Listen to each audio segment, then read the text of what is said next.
कभी दिखावा में मत रहिएगा। क्या कीजिएगा दिखावा करके?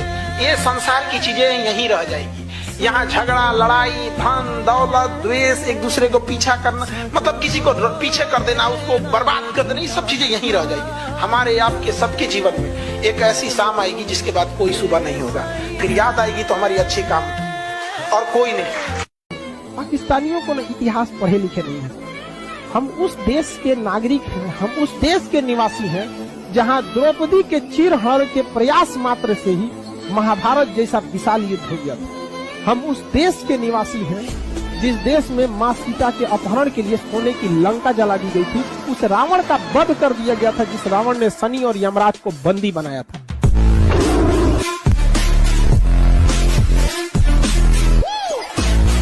और जिंदगी हो या गाड़ी, जीतेगा वही जो टाइम पे गियर चेंज कर। अगर आपको राजा बनने का शौक है तो गुलाम की तरह मेहनत करना चाहिए। कभी कभी गुच्छे की आखिरी चाबी भी ताला खोल देती है। आप हमको ही मत सोचिएगा कि हमारे लिए कोई ऊपर का सिद्धांत रहता है।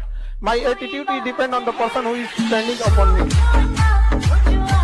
जीवन में सफल होना है तो एक कंडीशन हमेशा याद रखिएगा, कुछ भी काम करने जाइए अपने आप से कहिएगा रेडी फॉर वर्स्ट कंडीशन, सबसे बुरे समय के लिए तैयार। जीवन की सबसे बड़ी कठिनाई ही कामयाबी का सबसे बड़ा सहारा बनती है। कई बार कड़ी मेहनत के बावजूद हमें सफलता नहीं मिलती। दरअसल ये हमारी परीक्षा है, जहां ऊपर वाला हमें टटोल रहा है, वो देख रहा है कि क्या हम कामयाबी की चरम सीमा के लिए तैयार हैं। जो लोग थक कर रुक जाते हैं वही रुक जाती है उनकी किस्मत, और जो माथे का पसीना पोंछकर एक लंबी सांस लेकर आगे बढ़ते हैं, ऊपर वाला उनके सामने पूरी सृष्टि झुका देता है।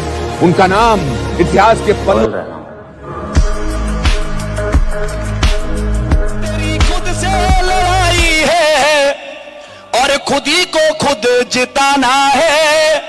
गरीबों की भी किस्मत में और अमीरी का खजाना है। और तुझे जो बोलते हैं सब कि तू कुछ कर नहीं सकता,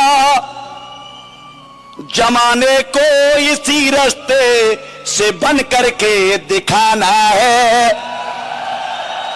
कम खाइए लेकिन बच्चों को पढ़ाइए, और प्लीज अपनी बेटियों को रास्ता मत रोकिए।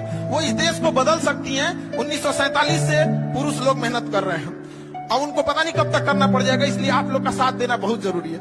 और लड़कियों को भी कहते हैं कि अगर माँ बाप आपको पढ़ने के लिए बाहर भेज रहा है तो बड़ा समाज से लड़ के भेज रहा है, तो उस समाज का भी ख्याल रखना है कि जब बारिश होती है तो हम छाता लगाते हैं, बारिश तो अपने वक्त पे रुक ही जाएगी। तो समाज भले लड़कियों को पढ़ने न दे, लेकिन छाता लगाना है, समाज से लड़ना है, और माँ बाप को यह साबित करना है कि समाज यही ना कहता है कि घर से बाहर जाएगी तो शायद संस्कार भूल जाए।